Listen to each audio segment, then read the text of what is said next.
En tout cas, ce qui est sûr, c'est qu'on va subir des choses très graves durant notre vie. Le dérèglement climatique et l'effondrement de la biodiversité, c'est maintenant. Et je pense que donc, il faut se retrouver, comme en 2019, relancer les collectifs de jeunes pour le climat. Il y a aussi la question des luttes locales qui me touche beaucoup actuellement. Il y a des collectifs en lutte partout en France et c'est vraiment quelque chose... c'est vraiment des luttes sur lesquelles on peut faire la différence si on s'y engage. Donc j'encourage les jeunes à regarder la carte de Super Local et à regarder ce qui se passe à côté de chez eux. Et voilà, sinon il ne faut pas hésiter. De toute façon, vu la situation, il faut que toute notre vie soit tournée autour de l'écologie. Et donc c'est plus le moment de se dire mes parents me disent d'aller en prépa, de faire tel truc, de faire une école de commerce. Enfin, si on le sent pas, il faut y aller, il faut partir à l'aventure et il faut vivre sa vie pleinement, quoi. Alors l'archéologue, il a le recul, donc il sait comment notamment évoluer l'environnement, comment la végétation a changé en lien notamment avec les activités humaines, les activités agricoles. Et l'archéologue que je suis, archéologue du climat, archéologue de l'environnement plutôt que des sociétés, il se dit que les changements qui vont arriver dans les décennies prochaines vont être très rapides et ils vont voir la population qui vit aujourd'hui, les étudiants d'aujourd'hui, de ce lycée, vont voir leur environnement profondément changer. Et il ne faut pas qu'ils soient passifs devant ça et attendre que ça change en disant de toute façon c'est comme ça et puis on n'y peut pas grand-chose. En tout cas on peut ralentir le processus, mais ça demande un engagement à l'échelle individuelle et puis aussi évidemment collectif. Et ça c'est vraiment important, il ne faut pas baisser les bras et il faut vraiment être conscient que voilà, il y a quelque chose à faire. On a surtout envie de vous entendre, vous, parce que pour que vous nous racontiez justement votre rapport à la nature, à ces problèmes climatiques, ces problèmes de biodiversité, ces problèmes écologiques auxquels on se trouve confronté. Vous êtes un petit peu notre espoir, parce que vous êtes une génération qui prend considérablement conscience de la situation dans laquelle nous nous trouvons. Et donc, c'est pour ça qu'on a envie de vous entendre. Donc, je vais vous présenter. Moi, je suis journaliste à Libération. Libération qui s'intéresse beaucoup à l'écologie depuis de nombreuses années. On essaye d'avoir des enquêteurs, des grands reporters, des spécialistes du sujet qui essayent de raconter de toutes les façons possibles ce qui se passe dans le monde, à la fois tout près de chez nous, mais aussi très loin, à l'autre bout du monde. Je me souviens, on avait une journaliste qui sera là demain, d'ailleurs à Besançon, pour une conférence qui est partie aux îles Vanuatu pour raconter comment bientôt cet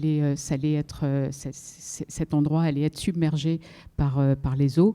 Voilà, on essaye de faire vivre ce sujet parce que c'est un sujet très important et auquel votre génération va se retrouver directement confrontée. Donc pour en discuter, pour échanger avec vous, je vais vous présenter qui est assis à cette table. Léna Lazare, qui est porte-parole de Youth for the Climate, et elle va vous raconter ce qu'est cette organisation, qui en fait partie, à quoi ça sert et pourquoi elle en fait partie, d'où vient son envie d'engagement.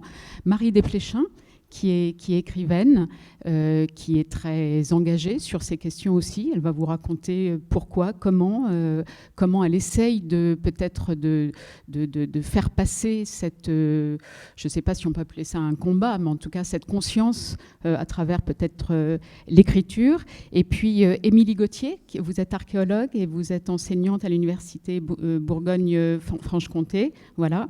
Et donc vous êtes directement, vous êtes spécialisée dans la question climatique. Donc vous voyez vraiment l'évolution à travers les millénaires, l'évolution du changement climatique. Oui, tout à fait. On sait par exemple qu'entre le 14e et le 19e siècle, on était dans une phase plutôt froide qui s'appelle entre guillemets le petit âge glaciaire, où en moyenne il faisait 1 degré, c'est pas beaucoup 1 degré, hein, mais c'était suffisant pour qu'il y ait des étés relativement pourris, un petit peu comme ce qu'on a vu cet été, ou des hivers extrêmement froids, ou par exemple à Besançon, le Doubs gelait. Est-ce que vous avez déjà vu à Dole la rivière gelée ? pas beaucoup. Donc à Besançon, ça posait des problèmes parce que tout le monde pouvait traverser le Doubs et rentrer dans la boucle de Besançon. Voilà, alors évidemment, moi je vais travailler plutôt sur l'histoire de la végétation, de l'environnement, mais j'utilise beaucoup aussi les archives archéologiques et historiques pour documenter et mettre en parallèle avec ce que je fais. Donc c'est souvent une approche pluridisciplinaire. On va chercher plein de collègues, y compris aussi des anthropologues qui travaillent avec les populations. C'est ce qu'on fait au Groenland. Et en tout cas, Youth for Climate, c'est la branche française du mouvement des jeunes en grève pour le climat. Donc je ne sais pas si vous vous souvenez de Greta Thunberg qui, en 2018, a commencé en fait, tous les vendredis à sécher les cours avec sa petite pancarte devant le Parlement suédois. Ça, c'est le début de notre mouvement. Et en fait, on est beaucoup de jeunes à s'être reconnus dans son action, à s'être dit qu'on était vraiment angoissés quand on pensait à l'avenir et qu'on avait l'impression qu'on n'avait pas trop de prise en fait, sur le monde actuel. Et du coup, on a décidé de se réunir et de s'organiser ensemble, notamment aussi en France à partir de février 2019 en séchant les cours tous les vendredis. Soit pour organiser des temps d'échange autour de l'écologie, des manifestations, voire même des actions de désobéissance civile, parce que on s'est rendu compte que manifester pour montrer notre mécontentement, c'était très bien, mais qu'il y avait peu de réactions des politiques et que du coup, il faudrait sans doute les contraindre à agir. Donc, notamment en désobéissant aux lois et en bloquant des multinationales. C'est vrai que moi, de base, après le bac, j'ai décidé de partir à la fac de sciences à Paris pour étudier la physique fondamentale. J'étais passionnée de sciences depuis longtemps et je me disais que j'allais faire de la recherche. Ensuite, j'ai commencé à militer dans des associations écolo et je me suis dit, c'est pas grave, je trouverai un labo lié aux questions du climat, ce sera quand même utile, etc. Et puis, au fur et à mesure que je m'engageais, je me rendais compte que c'était quand même totalement déconnecté en fait, de ce que je faisais sur le terrain, la recherche fondamentale. Et du coup, j'ai décidé de me réorienter totalement. Et là, je suis en brevet professionnel agricole. J'étudie l'agroécologie, donc le maraîchage sans travail du sol, sans pesticides. Et voilà, là, à la fin de l'année, j'aurai mon diplôme et je pourrai m'installer dans une ferme collective.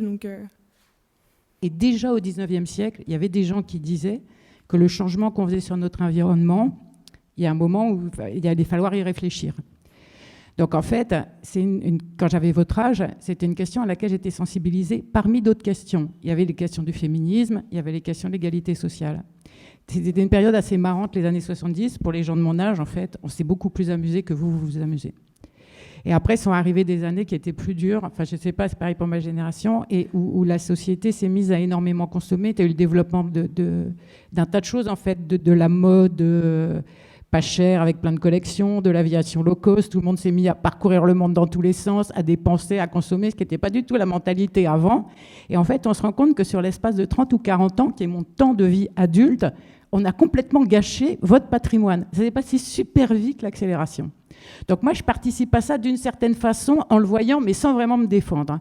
Et là-dessus arrive la COP21, et à ce moment-là, on me demande d'écrire des trucs, parce qu'à côté de ça, mon métier, c'est d'écrire des livres pour les enfants, en gros. Enfin, disons, le cœur du truc, c'est ça. Et on me demande de réfléchir à des textes pour parler du changement climatique à destination des enfants. Et là, je lis les textes, les rapports scientifiques, et en fait, on ne dort plus. Je ne sais pas si vous lisez, mais en fait, le truc d'angoisse est absolument atroce. Tellement, c'est-à-dire, il y a des solutions, effectivement, il y a des possibilités d'adaptation, mais avant d'arriver à ça, vous passez par un super mauvais moment, hein, la baisse de la biodiversité, les 80% d'insectes qu'il n'y a plus, les 30% d'oiseaux qu'on a déjà plus. Moi, ma génération, enfin, les gens de mon âge, ils n'ont pas besoin d'avoir fait de la science, ils ont vu le monde changer, c'est-à-dire, on l'a vu, ça y est, on a vu qu'il n'y a pas d'insectes, on a vu qu'il y a beaucoup moins d'oiseaux, on a vu que les territoires autour que les villes étaient pourries parce que ça se développait aux périphéries, enfin, c'est dingue, on l'a vu le changement. Et c'est vrai que, par exemple, la Libération, moi j'ai le même âge que Marie, et à Libération, j'ai vu l'évolution aussi. Je suis à Libération depuis 1994, donc ça fait un bout de temps. J'ai participé à la création de la page Terre en 2003. La page Terre, c'était une page donc, qui était destinée à raconter, parler des questions d'environnement. Et à l'époque, en 2003, les écologistes étaient vraiment considérés comme des doux rêveurs. Et voilà, on était cantonnés dans notre petite page dans le journal. Et les grandes questions internationales, etc., politiques, économiques, avaient beaucoup plus de place. Et au fil du temps, la page Terre a fini par disparaître parce qu'on s'est rendu compte que l'écologie était partout, dans la politique, dans l'économie, évidemment les questions internationales. C'est partout l'écologie. C'est à la fois dans notre vie quotidienne, en effet la bouteille d'eau et la gourde, et aussi dans nos choix politiques et dans la façon dont on voit le monde et l'avenir du monde. Et donc en troisième, donc vous êtes engagé quand même assez tôt. Quel a été l'élément déclencheur? Est-ce qu'il y a eu un élément déclencheur ou est-ce que c'était quelque chose, un sujet qui vous intéressait depuis longtemps, l'écologie, la défense de l'environnement? Est-ce que c'est venu petit à petit ou est-ce qu'il y a eu un élément déclencheur? Je pense que déjà j'ai rencontré des gens qui étaient qui avaient 1-2 ans de plus que moi, qui étaient déjà beaucoup plus engagés concernés, que moi, et concernés. Et puis il y a eu aussi les informations avec Greta Thunberg, etc. Et le mouvement a pris beaucoup plus d'ampleur. Enfin, en tout cas, ça a été mon impression. Et puis, j'étais aussi moins jeune, donc je pense que ça a aidé aussi. Donc, voilà. Et quand j'ai décidé de m'engager en seconde, j'ai découvert l'écolabel, que le lycée avait un écolabel. Donc, au début, je vous avoue que j'étais un peu sceptique parce que je me disais que le but de l'écologie, c'était pas forcément d'avoir un écolabel, mais qu'en même temps, ça pouvait motiver les élèves et tout le personnel du lycée à justement s'engager. Et donc, avec les éco-délégués, on a commencé à faire des actions, notamment là, par exemple, les bacs de tri, avec les piles, les bouchons, etc., qui montraient aussi aux élèves qu'on pouvait justement trier beaucoup plus et échanger avec les élèves sur la question de l'écologie, parce qu'il y a encore beaucoup d'élèves au lycée que je vois et avec qui je discute et qui sont pas très intéressés finalement par cette question, et leur montrer qu'on peut aussi agir à notre échelle. Comment est-ce que vous voyez les choses? Quelles propositions vous pouvez avoir là, quand on regarde le rapport du GIEC ou les différentes informations dont vous parliez, Léna, justement, qui sont assez catastrophiques. Néanmoins, on est dans un festival des solutions. Donc, quelles sont les propositions, les idées? Comment est-ce que vous voyez les choses? Quels mots peuvent vous venir aussi? Admettons qu'on ait une grande page blanche, on peut écrire ensemble la suite. Donc voilà, quelles sont les grandes idées, les combats, les propositions que vous pouvez avoir? Et ça s'adresse vraiment à tout le monde ici. Vous jetez les emballages. Et en fait, c'est complètement absurde, c'est suremballé. C'est pour garder un espèce de minuscule truc à l'intérieur, vous allez jeter une quantité de produits fabriqués qui nécessitent des matières premières. Donc là aussi, ça c'est un môme, il vous dit toujours « Non, je jette pas ça, je vais en faire quelque chose », qui est une super bonne attitude. Et en fait, dans notre manière d'éduquer les enfants, on leur inculque des comportements qui ne sont pas naturels, en fait, mais qui sont de gâchis. Et c'est assez marrant de s'en rendre compte. Mais ça va jusqu'au fait qu'un gosse, normalement, ça proteste, alors ça fait la gueule, ça ne veut pas obéir, c'est voilà. Eh ben ouais, ok, vas-y, proteste, fais la gueule, bloque tout, parce qu'il y a des moments où il faut le faire, et là, maintenant, il faut le faire. Et j'ai rajouté un chapitre sur la paresse aussi, où on valorise le travail, il faut travailler encore plus, mais tu n'as pas assez travaillé, mais tu peux encore travailler 4 heures de plus. Mais en fait, non, il faut arrêter de travailler pour rien, quoi. Faut partager le travail, il faut aller vers la réduction du temps de travail, il faut aller vers les revenus de base. Et il faut se rendre compte que la valorisation du travail, ça ne fait pas très longtemps, en fait. Ça fait 200 ans et c'est pour faire bosser les pauvres. Sinon, l'idéal dans la vie, c'est quand même de ne pas vendre sa force de travail, de faire ce qui nous intéresse. On fait comme si, oui, en fait, on va tous dans le même sens, on est tous... En fait, c'est pas vrai, il y a des intérêts super divergents, c'est une espèce d'énorme bataille. En fait, tout le monde ne se bat pas à la même place. Et on peut faire en ce moment, il y a tout un discours, alors on appelle ça greenwashing, mais vous voyez, toutes les entreprises, même les banques les plus dégueulasses, vous disent oui, alors nous maintenant c'est super, on fait tout pour l'écologie, on respecte le milieu. Ce n'est pas vrai. On peut essayer d'avancer ensemble, et il y a des moments où c'est une vraie bagarre. Il faut savoir qu'on va à la bagarre. Il y a des groupes comme Extinction Rebellion qui ont intégré cette question de la bagarre. Ce que je trouve intéressant, c'est de voir comment on réagit à tout ça sur le long terme, quoi. Après avoir, en 2019, pour beaucoup, raté notre année et avoir donné énormément de notre temps et de notre énergie, voir qu'on reste toujours combatif et qu'on essaie toujours d'être inventif, de remettre en question justement tout ce qu'on fait dans le milieu militant, je pense qu'on peut être fiers de nous là-dessus. Et en tout cas, il y a toujours des jeunes qui viennent frapper à notre porte, ça reste constant, malgré le Covid. Bon, le Covid, du coup, pendant le Covid, on faisait des intégrations en ligne, c'est toujours moins sympa. Mais là, je sais que Youth for Climate Paris, en tout cas, on a une centaine de jeunes à intégrer là, à la rentrée. En tout cas, je trouve ça intéressant de voir tous les jeunes qui essaient de prendre des bifurcations radicales dans leur vie, quitte à arrêter les études, aller faire du woofing, aller donc dans des lieux alternatifs. Bouchez vos oreilles, monsieur le proviseur, parce que là...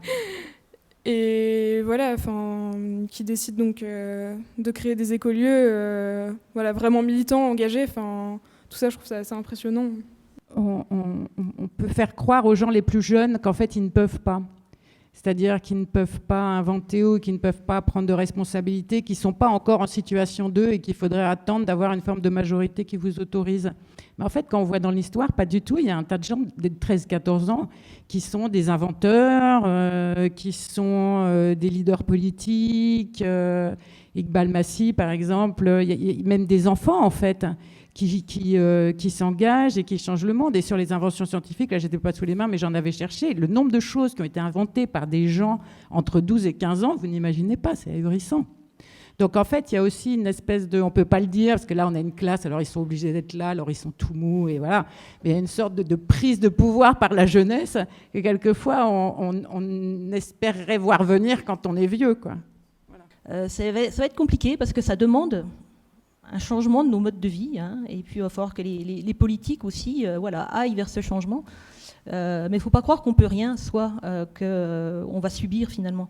Il faut vraiment être acteur, il faut questionner, passer un petit peu en vue la manière dont vous vivez, et qu'est-ce que je pourrais faire pour alléger un petit peu mon bilan. Aujourd'hui, nous sommes l'avenir d'un pays. Nous avons le sort de la planète et le destin entre nos mains, de l'humanité et de la planète. C'est à nous de prendre nos responsabilités et de dire stop. C'est à nous d'agir. C'est à nous de tendre la main au gouvernement et générations précédentes qui sont responsables de cette crise pour travailler ensemble et construire un avenir durable à cette planète. Car l'écologie n'est plus un droit, mais un devoir de citoyen. Merci. Merci beaucoup. Il y a toujours une part d'incertitude. Il y a plusieurs modèles différents, c'est assez compliqué la manière de travailler des modélisateurs, et ils proposent plusieurs schémas en fonction aussi de ce qu'on va mettre en œuvre, nous, et des efforts qu'on va faire pour essayer d'enrayer ce réchauffement climatique. Mais c'est vrai que ça demande de gros sacrifices, donc c'est difficile à mettre en place. Si demain vous interdisez aux camions de circuler, il va y avoir des émeutes. Donc voilà, mais effectivement, ce qu'on produit sur le passé sert aussi, alors c'est pas moi qui le fais, mais mes données vont être réutilisées pour modéliser le futur. Ouais. Moi, je pense que les gens, ils sont prêts à changer et qu'une société sobre, elle peut être désirable. Et moi, j'ai pas du tout peur, en tout cas, des émeutes dans la rue. Pour moi, là, ce qui bloque et qui fait que les gouvernements n'agissent pas depuis 50 ans... Vous, non, vous n'avez pas peur. Les politiques, à mon avis, ils ont un peu plus peur de ça. C'est vrai ça dépend des politiques. Ça dépend des politiques. Non, mais peut-être qu'ils ont peur de ça. Il n'y a pas besoin d'être scientifique pour faire de l'écologie. Il faut juste prendre son vélo, être engagé dans l'agriculture, faire de l'artisanat, apprendre à soigner son jardin, etc. Tout est écologie, tout est politique, tout est écologie politique. Je pense qu'il faut y aller, et en effet, la peur du changement, elle est là. Mais j'ai envie aujourd'hui, si j'ai le micro, je le garde encore 2 secondes, c'est vraiment de vous dire ça, quoi. Soyez convaincus que vous avez la possibilité de faire un peu autre chose et que ça sera très bien. Il y a du taf, il y a du boulot. Allez-y, parce que c'est passionnant. Moi, je trouve ça passionnant. C'est tragique et exaltant parce qu'il y a plein de choses à faire. Il y a plein de choses à faire et là, ça va dépendre un peu de vous. Mais en même temps, voilà, il ne faut pas non plus, ne culpabilisez pas si pour l'instant vous ne vous sentez pas prêt à agir. Hein. Il faut laisser, je pense qu'il faut que ça mûrisse un peu et que ça vienne tout seul. Voilà, surtout pas de culpabilité parce que ça, c'est la pire des choses. Profitez aussi de la vie parce que c'est aussi agréable, mais gardez quand même ces idées-là dans un coin de votre tête, laissez-les mûrir et se développer. Voilà. Merci beaucoup de nous avoir écoutés.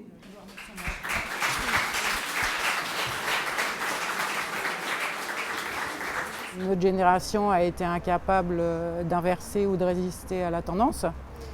Et que ce qui se passe maintenant, voilà, on en est tous l'héritier et eux plus que nous. Mais le fait de pouvoir en parler et d'élaborer ensemble est, je pense, peut-être nouveau dans l'histoire de l'humanité, qu'on ne soit plus en position d'autorité ou en position de savoir ou même en position d'une transmission omnisciente, mais tout à l'inverse, dans une situation de co-inventé. Ça peut avoir quelque chose d'assez grisant.